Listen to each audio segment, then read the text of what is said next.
Okay, folks, thanks for joining in. My name is Matt Thomas, and you're tuned in to the USGS Landslide Hazards Seminar. This meeting is hosted by the Landslide Hazards Program and co-organized with contributions from Stephen Slaughter and Jamie Kostelnik.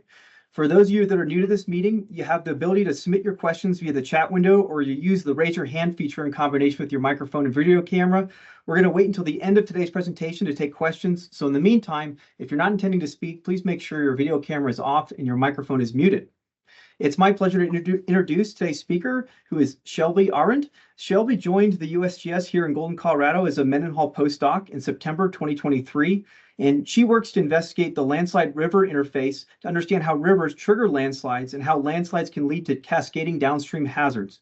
Prior to joining the survey, Shelby received her PhD in civil and environmental engineering at the University of Washington, where she studied fluid mechanics, river morphodynamics, and flood hazards.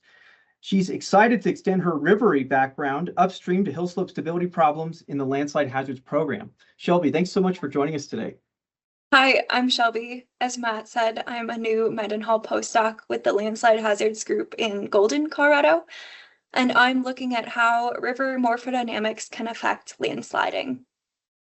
I'm currently investigating this river in northwestern Washington, up here, just south of the Canadian border, called the Nooksack River.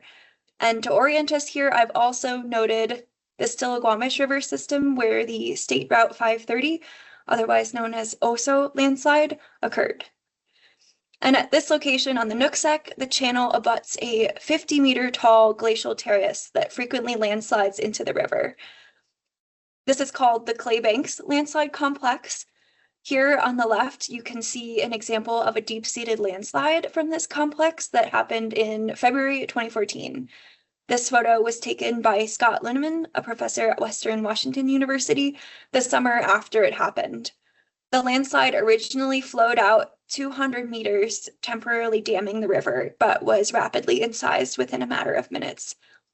And the satellite imagery of this location, here on the right, before and after the landslide, suggests there is an interesting interplay between the river geometry and the hill slope. So in this sequence of images, the landslide complex is on the southern side of the river. In the upper image from 2011, you'll notice a meander pinned against the hill slope on the southern bank. And then in the lower image, we can see that this is the location where that deep-seated failure happened in February 2014, which rather remarkably changed the geometry of the river. And this feedback between river meandering and landslides is what I set out to investigate when I joined the team last September. And as a teaser, I'm ultimately going to propose that this work shows that river migration and landslides can be dynamically coupled in a way that has a sort of slinky effect up and down the river valley. And that this idea can help us understand landslide hazards in river valleys, including the Oso landslide region. I also want to acknowledge all the folks that have contributed to the development of this work along with my Mendenhall research ideas. Thank you to everyone for the exciting conversations. Okay, let's revisit the satellite imagery of the Clay Banks landslide complex for a closer look at the sequence of events. In the first image, lateral erosion on this outer meander bend oversteepens and destabilizes the hill slope. And then this is where the landslide occurs in 2014. This forces the river to take a somewhat tortuous path around the deposit, and this river configuration turns out to be energetically unfavorable. You can see some flow here in the northern end of the floodplain, and over the next winter, the river abandons this southern channel. A minor chute cutoff occurs in the upstream part of these photos, and the river now occupies a northern channel where it is bounded by a levee. Over the next 3 years, you can see this meander that has developed on the western portion of the complex laterally migrates into the hill slope. This meander erodes and destabilizes the western part of the complex, which fails at the end of 2021, and this landslide changes the channel planform again. There is now this sharp bend just upstream from the deposit, and the southern branch is starting to reactivate. And actually, as of this summer, it is now the more navigable channel. And my question was, does this pattern repeat? Are we seeing a river-driven timescale of landsliding due to the way meanders are interacting with the hill slope, and the landslides are interacting with the meanders? And is this hill slope systematically unzipping due to a feedback between river migration and landsliding? Before we dive into this question, let's recap a bit of background about why Western Washington hill slopes bounding the major river valleys are so unstable. So yes, why are the hill slopes in this region predisposed to instability? Here we are in Western Washington state. You can see two mountain ranges, which are related to the Cascadia subduction zone, where the Juan de Fuca plate subducts under the North American plate. The Cascade Range to the east is a volcanic arc, and the Olympics form an accretionary wedge to the west. You can see these mountains are bisected by the Puget Lowland, which was formed during the last continental glaciation. So around 17,000 years ago, this region was covered with the Puget Lobe of the Cordilleran ice sheet, which extended down over Washington and scoured the channels of Puget Sound. This ice underwent several stages of advance and retreat, and during these stages, layers of sediment were deposited. Some were finer glacial equestrian or glacier marine clays and silts that settled as ice dams formed freshwater lakes or inland seas, and some were coarser outwash materials or till. The exact layering and depth of these deposits varies through the Puget Lowland from about 50 to 200 meters thick. But the important thing to know is that these can have vastly varying permeabilities.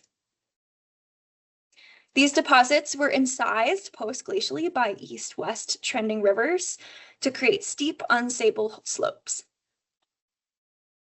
This region also receives a lot of intense fall and winter storms, in particular as atmospheric river events, which can deliver a concentrated amount of rain in a very short period.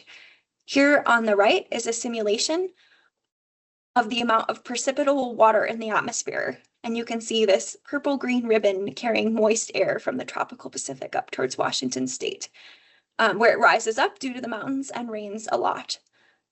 These fall and winter storms can elevate the pore water pressure in the hill slopes, reducing their stability, and in particular, can create these perched water tables on top of the low permeability glacial equestrian and marine material that was deposited during the retreat of the ice sheet.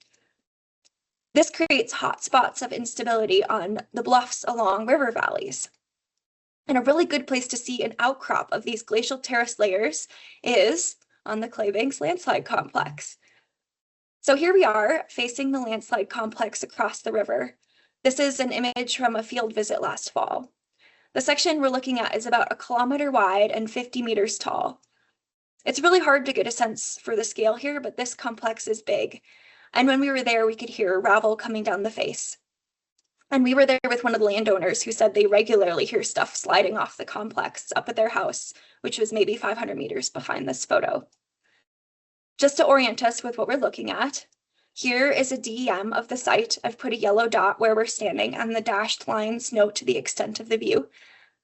A few things to note in this DEM. This looks like a classic glacial terrace. It's really flat on top before it contacts some higher elevation bedrock, and there are these deeply incised gullies draining that bedrock. On the east side of the DEM, or the left side of this view, is the 2014 landslide we were looking at in the photo on the first slide. On the west side of the DEM, so right side of this view, is the 2021 landslide. You can see this deposit has been almost entirely evacuated by the river. And what we're looking at straight ahead is the largest deep-seated landslide deposit. This face we're looking at is the toe that's being eroded by the river. So as we can see, there have been some big slides here in the past. And I did say this was a good place to see the glacial layers outcrop, which is over here on the right. So here you can see these distinct layers. The top is a sandy clay, the middle layer is a stratified sand with interbedded clays and silts, and the bottom layer is, there we go, a stony clay. And notably, this bottom layer seems to have a really low permeability, and you can often see water seeping out across the face from the sand. And this photo was taken in a gully on the left side where water is flowing out over this stony clay contact. Okay, so this site produces large landslides, and we can see this hill slope has a relatively thick bottom layer of glacial lacustrine clay, which is relatively impermeable. And I want to briefly go back to our concept of the glacial layers, because John Perkins has looked at how glacial stratigraphy within different hill slopes and different valleys can influence landslide size. So he looked at 3 river valleys in the Puget Sound region, noted by the points on the map. This included the Cedar, the Skagit, and the North Fork Stillaguamish River valleys. These are little schematized terrace cross sections. The colors indicate factor of safety, where red means not stable. And John showed that when you consider different units of glacial stratigraphy, and in particular how the groundwater interacts with this layering, which is this second row, you can start to explain landslide volume and characteristics which differ between valleys and terraces. So the bottom row here shows the different landslides that typically come from the hill slopes bounding these rivers. And in particular, where you have a deep, low permeability glacial lacustrine layer in this rightmost column, you can get really big landslides, including the Oso landslide. And remember, we just saw this thick, deep layer of low permeable glacial lacustrine material to clay banks. So this deep-seated landslides in the Nooksack might be most similar in style to the North Fork Stillaguamish landslides. We're going to talk about the Oso landslide a little more because it was particularly devastating and some interesting work has been done in this area.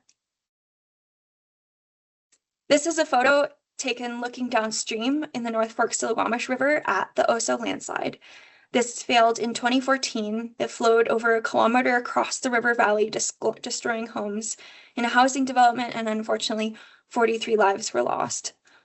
But it's a very well-studied event, and research has since shown that these large, deep-seated landslides are common in the North Fork Stillaguamish River. So this is a study led by Sean Lehusen, who looked at how rough old landslide deposits were in the valley and calibrated a model relating the age of the landslide to surface roughness, assuming that the surface will gradually smooth over time due to diffusion. So you can see landslides ranging from over 5,000 years ago to the recent Oso event in red. And what Sean also points out is that this landslide downstream of Oso, the Rowan landslide, this big yellow one, appears to have displaced the North Fork Stillaguamish River over 600 meters across the valley. And this study proposes that when the river is pushed to the other side of the valley, it might trigger landslides on the opposing hill slope. And as this process repeats, there's an alternating pattern of landsliding across the valley. So we have previous work here that suggests that lateral movement of the river can contribute to patterns of landsliding in the North Fork Stillaguamish.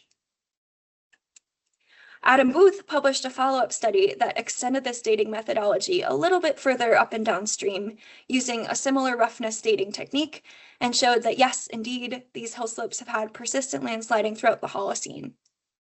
But this study also suggests a unique implication of the role of the river. It says that hill slope channel systems where lateral erosion is dominant may have long response timescales that decouple landsliding from the vertical incision rate. So large landslides still have the potential to occur on the North Fork Stillaguamish Valley as long as the lateral movement of the river interacts with high relief glacial terraces flanking the valley. So this is interesting. This seems to be what we see in the clay banks, that lateral river migration is affecting landsliding. However, landslide river coupling has usually been considered in the context of vertical incision. So what does that mean? Well, if we think of a very young river system, it's primarily going to be incising down and creating steep slopes.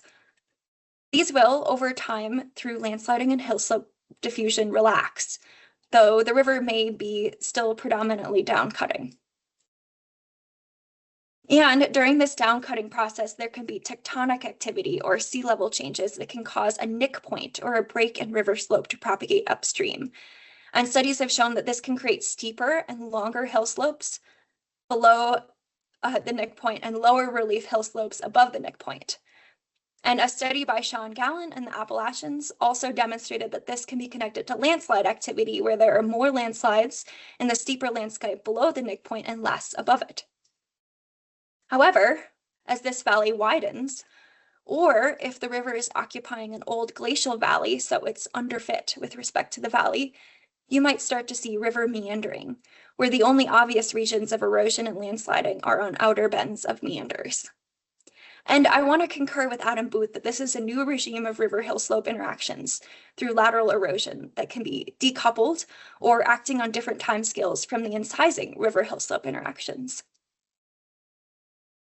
Considering this, we're going to briefly talk about river meandering. In particular, what's going on at outer bends and why is there so much erosion? So we're going to zoom in on a meander bend. And let's look at what's going on as water is forced to flow around a bend.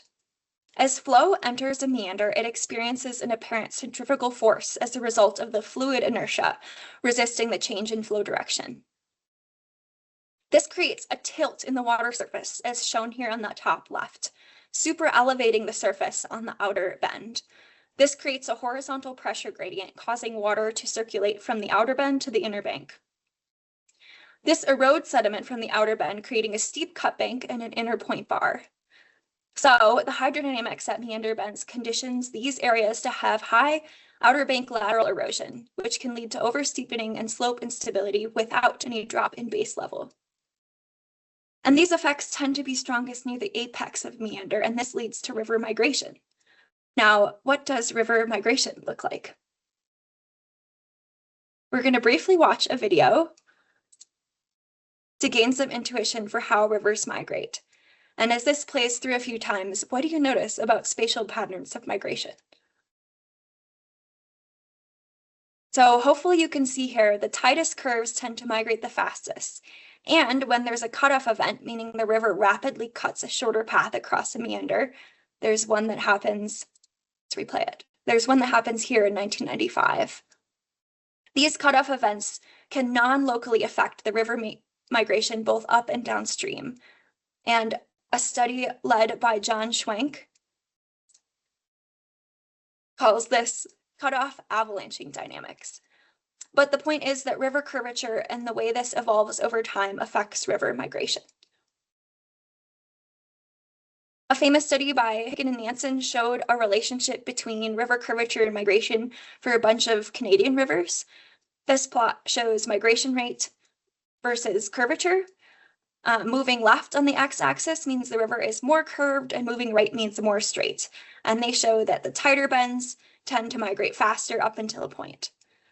And it also turns out that you can model river migration using channel curvature and including a bit of the curvature values from upstream as well. Zoltan Sylvester shows that the nominally predicted migration using curvature matches the actual migration rate pretty well, and he's used this to build robust simulations of river meandering. However, in this simulation, the meanders are unconfined and free to evolve as they please. While there have been a few models that have looked at what happens to meanders when they're confined, no models have ever considered what happens when you have meanders that impinge on unstable hillslope material and are then dynamically deformed by landsliding. So here at Clay Banks, we see this co-evolution of rivers triggering landslides on outer meander bends, and then the landslides modifying the shape of the meander. And there isn't a conceptual model for this, which is a gap when we think about both decadal landslide hazards and long-term evolution of these river valleys. But luckily, at this site, on the Clay Banks complex, we have a rich series of satellite imagery. So here are 17 available data sets of NEIP satellite imagery and orthorectified aerial photos hosted by researchers at the University of Washington. From these, I digitized landslides and the channel planform, including the low flow channel and the floodplain corridor. And this data set includes over 200 landslides and shows a dynamic river channel within this valley that is artificially confined by levees on the north and the glacial terrace on the south. And this area offers a unique opportunity to study river landslide interactions on tractable timescales, since the river is forced to interact more with the hill slope due to its northern confinement. And you can see there are these two dominant regions of landsliding on the west and east sides of the complex, which is where the meanders typically abut the hill slope. I also want to point out several larger landslide events and what we can now see happening to the river channel in between. Looking at 1986, we see a large landslide on the eastern end of the complex. This landslide initially displaces the channel some distance, but in the subsequent decades, there is a chute cutoff upstream that results in a local meander inversion. And coincident with this, there is a decay in landslide activity and then inactivity until the meander is repinned in 2022. The next slide I want to point out happened on the west end of the complex in 2006. We can see that in the years before, this river meander was pinned to and eroding the hill slope right where that landslide ultimately failed. This landslide deposit pushes the meander upstream, which gets tighter and tighter and tighter until 2014, when this deep-seated failure we saw at the beginning of the presentation occurred. This deposit conditioned a chute cutoff in 2015, creating a meander on the west, which again migrates into the hill slope, which fails in 2021 as a smaller landslide, but one which still deforms the river planform. And I'm coining these landslides highlighted here as river-pushing landslides. This is a close-up of these river-pushing landslide events, and these events have deposits that persistently extend 17 to 32% of the active river valley into the floodplain and have reorganized the meandering channel pattern either upstream or downstream. Okay, so let's dig into some measurements over time to understand what's going on here between the river and the landslides. And I want to note I'm going to focus on these latter 3 years, or these latter 3 events, because we have more temporal data for the recent years. So here are all the river channels over time. Darker channels are more recent and lighter are older. And here are all our landslides. Again, darker is newer and lighter is older. You can see this earlier period of landsliding upstream, but most of the activity is happening to the west here. And I want to measure river and hill slope attributes over space and time, which is tricky because river length scale is not consistent over time as the river moves. So what I do is I create a center line along the channel, along the valley as an along valley coordinate system. And then I measure things from perpendicular transects to this. For example, if I'm to measure river migration between, say, 1933 and 1950, I can take the location of where the river center line intersects each transect and analyze it, how far it moves. Similarly, I can measure other attributes along these transects like landslide length and channel curvature with respect to this along valley coordinate system here on the right. And now I'm showing these parameters. For each of these subplots on the left, the x-axis is distance along the river valley according to this coordinate system, and on the y-axis is time from 1933 to 2022. From the top to bottom here, we're looking at river migration rate in A, channel curvature in B, bluff retreat rate in C, and landslide length in D. And I've noted with a horizontal line anytime there is a river pushing landslide somewhere in the domain. So let's look at this bottom panel D first. So here we're looking at landslide length at every location along the valley, and darker colors mean larger landslides. We can see these 2 groupings of landsliding on the east and west complex. Again, these dashed horizontal lines correspond to larger landslide events that push the river, which I'm now circling here. This single deep-seated event on the eastern end had precursory smaller failures, and then after this meander deflected to the opposite side of the valley, this hillslope was inactive. The 3 events on the western end over here are the 2006, 2014, and 2021 events that we've been talking about. And you can see some activity leading up to these events, and then after, there might be a bit of instability in the subsequent years, often as small reactivations originating from the old headscarp, but the hillslope is more stable for a period after the landslide, these sort of white shadows. This could be partly due to the fact that the slope is decreased and the terrace is buffered by the deposit, but also that the landslide has effectively unpinned the meander locally. Moving one plot up to panel C, the reddish hues in this plot show bluff retreat rate. This is on the order of tens of meters per year in the regions with landsliding. And when a landslide happens, you can see this blue splotch of positive values as the deposit deforms into the floodplain boundary. Looking at curvature in panel B, these brown patches are peaks in negative curvature where the river meander is pointing towards and often pinned against the bluff. These peak values indicate the location of deep-seated landslides up to a decade prior. And there is also a distinct shift in this local value after a river pushing landslide. So these will either displace the river and straighten it or invert it. After 2006, the channel becomes locally straight and these values decrease. And after 2014, it inverts, or the meander inverts, showing this change from brown to green. So moving up to panel A, something that I want you to notice in regards to river migration and landsliding is that there can be an abrupt local adjustment after a river pushing landslide, where these dark blue bars spanning about 500 meters along valley, but then migration rates can increase up or downstream after an event. And reflecting back on that video where we saw the avalanching effects on river mobility in response to meander cutoff events, a similar thing appears to be happening in response to these river pushing landslide events, suggesting that landslides can non-locally influence river mobility. I also want to briefly look at the history of bank retreat in the regions around these three recent events. So here I'm plotting bank retreat on the y-axis over time, on the x-axis for the bank in the region of the 2006, 2014, and 2021 landslides. We can see almost 150 meters of retreat has occurred in some regions over the last 90 years. And looking at this top panel, I have put a vertical dashed line at the time when the meander becomes pinned against the hill slope.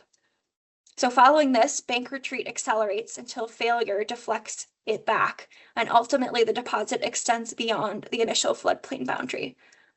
A similar thing happens later in 2014, and what I want to point out is that between these events, this period of accelerated erosion and the time of meander pinning and failure is decreased because the bank is already so oversteepened. Because these outer meanders are so important for terrace erosion, river curvature, or indicating where a meander is, actually predicts these regions of landsliding. So let's take a second to look at things in space prior to the 2006 landslide event. So I'm grouping together the three planforms on the right, including the two we have before 2006. Since we noticed curvature seems to indicate locations of landsliding well before an event, I'm plotting the along valley curvature from this 1998 planform here on the top panel in purple. I'm also plotting the erosion rate along the terrace between 1998 and 2002, which is this gray dashed line. And then in the second panel down here shows the 2006 landsliding, which occurs in the region of this peak in curvature and erosion rates. So remembering from the river literature that curvature can predict migration, it makes sense that where the river is touching the hill slope, curvature predicts bank retreat. And the fact that this bank retreat peaks just downstream from the curvature peak is also consistent with river literature. And then this is the region where landsliding occurs. And this holds for all of those river pushing landslide events.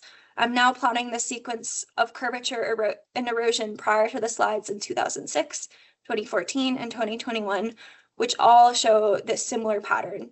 So erosion rates peak about 50 to 100 meters downstream from peaks in channel curvature. And curvature can indicate these locations of peak erosion and landsliding in the 3 to 8 years prior to these large events. You might also notice that this peak in curvature, the purple line, shifts up and down the valley between events. So let's take a look at this shift in location. So here on the top left panel, this thick orange line, I am plotting the average along river curvature on the y-axis prior to the 2006 landslide event. So all these planforms here leading up to the 2006 event. And in this lower panel, the orange area is the landsliding location in 2006, which occurs right around that peak in curvature, indicating a persistently located meander bend. And after this landslide, the curvature peak shifts about 400 meters upstream to this blue curve. which is the average river curvature of the subsequent 5 years. So these 4 planforms leading up to the 2014 event, which, look at that, here in the bottom panel in green, happens just downstream of this new curvature peak and persistent meander location. So what this shows is that while the curvature in the decade prior to landsliding indicates the location of the next deep-seated slide, the deep-seated landslides can displace that peak curvature or meander to an adjacent valley location, which is where the future erosion and landsliding occurs. And these observations at clay banks inform a conceptual model, which I'm now showing here. So on the left, we have peak erosion at an outer meander bend. And then in panel 2, a deep-seated slide occurs at this location that displaces the channel and affects the meander sequence. It can affect both the down and upstream meanders, but I'm just showing the upstream case for now. This new meander migrates laterally into the hill slope and sets up a new region of peak erosion and the next area of active landsliding. Okay, now I want to keep this model in mind and revisit the North Forks to the Squamish River in the region of the Rowan and Oso landslides. So here we are looking at this figure from Sean's paper of the North Forks to the Squamish with the Oso landslide here in the center in red. And note that this Rowan landslide in yellow happened about 500 years ago, right downstream, displacing the river channel. Now let's zoom in on this region. Here we're looking at this smaller box. So this topography on the left is from 2003, so pre-catastrophic failure. And this region, yellow region labeled 1, is noting the Rowan landslide deposit, which pushed the river across the valley, creating a meander about 600 meters upstream that migrated into and eroded the hill slope upstream. We're looking at this many years later, so it's already very well developed. And you can see here in 2003, the outline of the Steelhead Haven landslide that was occurring on that outer meander bend at the time. In 2006, so in the second panel, a failure occurred called the Hazel landslide that partially deflected the river, but not enough to disrupt the meander sequence. There was actually a channel intervention here that occurred to try and protect this deposit from erosion. And then in 2014, the catastrophic Oso landslide also occurred in a similar location. But if we think of this model where on valley evolution timescales, a landslide creates an upstream meander, which destabilizes a new region of erosion and landsliding, this model also seems to fit here. It's just operating on much longer timescales since it's a much larger river valley. And as it turns out, river valley width is actually a control on the displacement distance of secondary landsliding. To show this, I'm highlighting a few other areas in these lower panels from the upstream Stillaguamish, this Boulder River tributary, and the Nooksack River valleys. Here, channel scars reflect old meanders, which are drawn here in black, which have been displaced by landslide 1, either upstream or downstream. And the new channel location shows a new meander that has outer bend landsliding in the upstream Stillaguamish and Nooksack River systems. And when you measure some of these valley characteristics, the potential displacement of a meander and secondary landsliding up or downstream scales with valley width, which is shown in this top left panel. On the x-axis is valley width, and on the y-axis is the shift distance. So wider valleys can feel the effect of a river displacing landsliding further up and downstream. Secondary landsliding also scales with bluff height, which is this lower plot. And bluff relief may be a control on the landslides that are capable of pushing the river. This relationship is useful for hazard management because it presents up and downstream bounds for where you might expect secondary landsliding to happen at a given site with respect to river and hill slope characteristics. And I want to point out that this type of lateral meandering feedback is particularly effective at destabilizing glacial terraces. When we look at how these meanders are evolving adjacent to bedrock hill slopes, they don't appear to have the same interaction. So here we're looking at two segments of the Nooksack on the left and the Stillaguamish River system on the right. On the left, you can see that where these outer meanders are abutting terrace material, there are these arcuate bites out of the hill slope. However, where there is bedrock downstream, this outer meander does not have a corresponding erosional scar on the hill slope.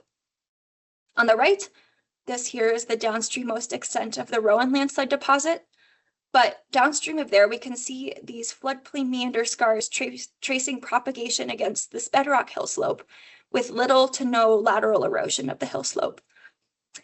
And to explain this, I want to briefly go back to this video we watched of river meandering. And if we refresh our meander intuition, we can see that meanders are inherently unsteady in space and time. They have their own timescale of propagation downstream through a river system based upon factors like flow rate, channel slope, and sediment supply. But this suggests that the timescale to destabilize the hill slope must be commensurate with the natural rate of meander migration in the river system, such that those pinned meander bends persist for long enough to erode the hill slope to failure. And these timescales between meander migration and hill slope erosion seem to be optimal for terrace material, thus generating this feedback. So in summary, we used 89 years of satellite data from the Nooksack River, and we found dynamic feedbacks between landsliding and river meandering. Rivers condition the location of both shallow and deep-seated landslides along outer meander bends, and landslides can displace meanders and peak erosion up or downstream, conditioning the location of secondary landsliding. Across river systems, this distance up or downstream of secondary landsliding scales with valley width and bluff height, and this helps us understand landslide susceptibility in river corridors. And it also contributes an understanding of valley widening and landscape evolution due to these lateral river landslide feedbacks, which have not been considered before. So thank you to all the brilliant studies that informed this work. And I thank you for your time.